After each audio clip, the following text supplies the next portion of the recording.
Alright everyone, welcome back to another video. Last time we left off with playing hide and seek with Jerry, talking about British troops going through a town and there being German mine layers, basically, that go in at night, and the Brits have to send in the their own troops to get rid of this. Get rid of those mines so they don't get blown up going through town.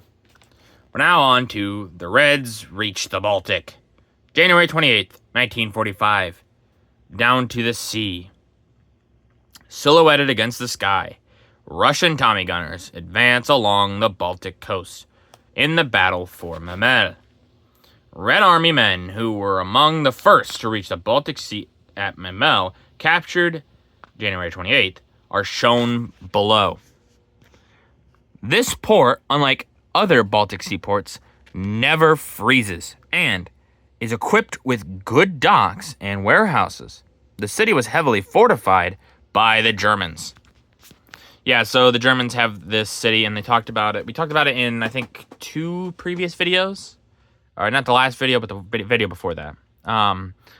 And this is one that the Germans basically forced them to give. Or, I think it's Lithuania, if I remember correctly, to give to Germany. Because Germany needed more ports for the Kriegsmarine, and this would be a good one. Doesn't freeze, has good ports, good warehouses, things like that. So the Germans are going to take this. But now the Soviets, they've taken it from them. I'm sure German High Command, not very happy, but they have other things to worry about at this point. MacArthur frees an old friend. January 30th, 1945. Rangers raid Caboton Camp. General Douglas MacArthur's Rangers made a daring raid on the Caboton prison camp on January 30th and liberated many Americans right from under the noses of the Japanese. Here, MacArthur talks to an old friend, Colonel A.C. Oliver, who was among those liberated. Yeah, they say they're friends, but you can't quite tell that from this picture. Although AC looks a little bit happier to see MacArthur. MacArthur kind of has that face of like, ooh, didn't want to see you. But I'm sure it was a nice reunion between friends. B-29 sink Singapore's floating dry dock. February 1st, 1945. A freighter goes down with it. The great floating dry dock at Singapore, shown in the top pictures, right here. And, well, actually, it's on all 3 of these. As it housed a Japanese freighter. It was built in Great Britain and towed to Singapore. It could accommodate the largest battleship afloat. In the center of the photograph, a pall of black smoke rises from the dry dock after it was struck by our bombs. The bottom picture shows the dock submerged and the freighter awash. So you can see, I believe that's supposed to be the dry dock. And you can see right here, the black smoke rising from the dry dock. And then right there, there's the freighter. And that would be at the dry dock somewhere right there. Or maybe that's the dry dock. I can't really tell. It's hard to tell. But yes, you can see it's very much underwater now. It's kind of a crazy imagining, just like this feat of engineering. Like, oh, we got this built in Britain, and we moved to here and all this. Well, yeah, now we're going to blow it up. And it's probably for the best. One more thing that the Japanese can't use to great effect. The Russians drive to the Oder. February 1945. Thrust towards Berlin.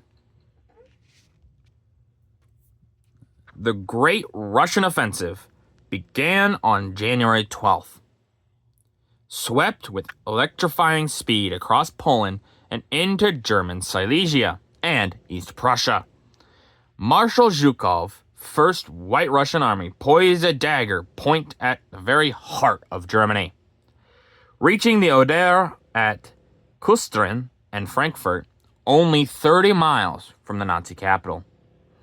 Hundreds of Polish and German towns were swept up in the advance.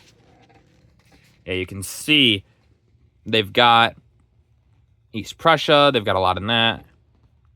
You can see lots of pushes into here, going towards, well, the Baltic again. But obviously what they're talking about is this big point where Kustrin and Frankfurt are right in the middle of the lines, more or less, of the Russian lines. We can see some German towns back here. Lodz, Posten. Posten hasn't fallen yet, but it will, obviously. Opelum, and Krakow, and all that down here. But obviously this is what's bigger. They're right here. And look how close Berlin is. It's right within the Russian grasp, and they're going to get it. And this is one of the reasons Zhukov is very, very much an important figure after the war. A Jap fighter gets its nose flattened. February 1945. Bow is blown off.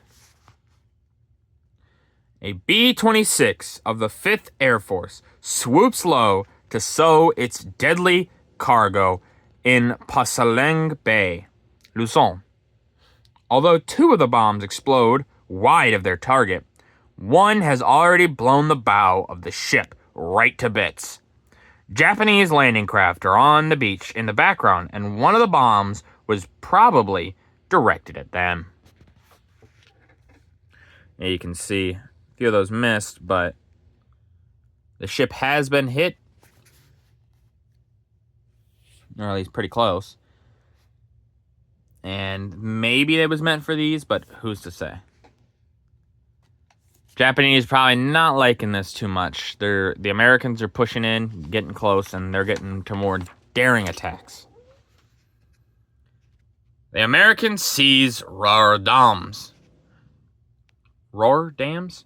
February 4th, 1945. Avert floods. Troops of the 9th Infantry Division seized the above dam in time to avert Nazi demolitions, which would have created flood barriers. Floodgates atop the Ruberg Dam, also on the Ruhr River, were blasted by the Nazis below, right here, and caused minor floods. The bombs' craters near both dams were almost made by RAF planes in December 1944, when the floods would have handicapped the enemy. You can see they're trying to stop the dams from going. This one already kind of had some bombs go off. Minor flooding. Yeah, and obviously the Germans are trying to do anything to slow down the Allies, and this is going to be one of them, blowing up some dams. But it's really at this point, like, what's the point in that? The Allies are still collapsing in on you. The Soviets are coming from the east. They're almost in Berlin. And the other Allies, they're on the Siegfried Line. They're pushing into the Siegfried Line in some places.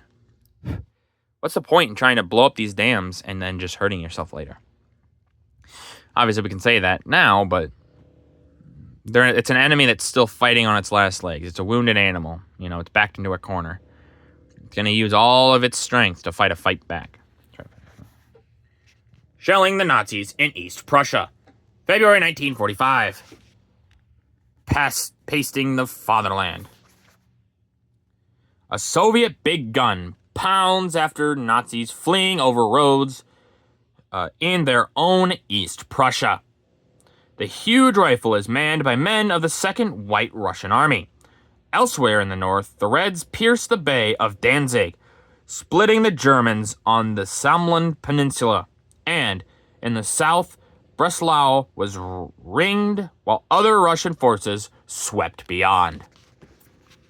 Yeah, you can see these big guns.